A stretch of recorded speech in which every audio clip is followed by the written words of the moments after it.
I'm not sure how many of us have traveled to my country of South Africa. Any of you here? Hands up. When you do, and I hope for all of you that you do, which, by the way, side note, a conversation we must have, and Brother Pojo, I don't know how we do this. We need to convene the leaders of this continent to talk about this visa story. This is a disaster. And let me just say the following. I struggle to understand why I can land in Paris, get on a train, and end up in Brussels. But if I want to move from Joburg to Gaborone, I must produce a passport. Who's the genius that came up with the scheme? You know, the Europeans are so quick to tell us that we can't bundle ourselves into a single block, but they've done it.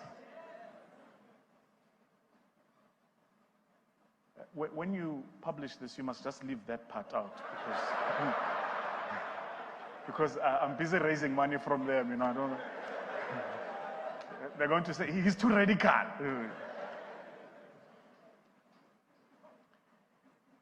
And so, even in my own native land of South Africa, the work as South Africans we must do is to conscientize each other about the continent.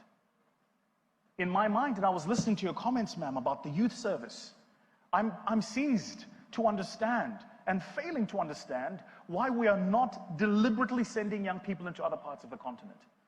Experience the culture, live with the people.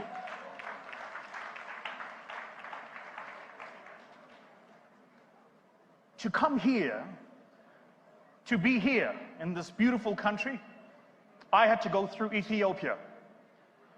From Ethiopia, I was in Zambia. So I went South Africa, Zambia, Ethiopia, Nigeria. Between now and December, I'm going to be in about 8 different African countries. In that same time, it's going to be easier for me to do 5 different countries in Europe than it will be to do 2 different countries in Africa. Less layovers, less time. I'm sorry, can we just pause? Just one moment, pause the time. Who designed this nonsense? Who wrote the script? I have a theory, and here is my theory. You only lock the vault where there is money.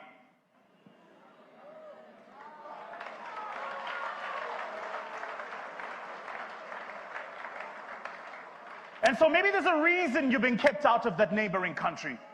Maybe there's a reason you've been kept out of that neighboring region. Maybe there's a reason you can't travel to that other place, because if you were to, there is something you might do that would help us build what we all know we are capable of. So first, keep them away from each other. Second, convince them that they're enemies with each other. And third, convince them that the other one is better than the other one.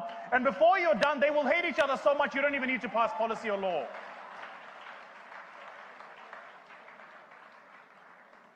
And in the middle of all of this, here we sit as young people, fruitfully connected by the HTTPS. And we're more worried about what's trending and commenting on it, rather than how do we meaningfully build with each other and do business. I came to tell you here today that I'm only interested in meaningfully building and doing business. I'm only interested in understanding how do we take the platform and put it in Johannesburg or put it in Cape Town. And how do we have not just this conversation here, but that conversation there?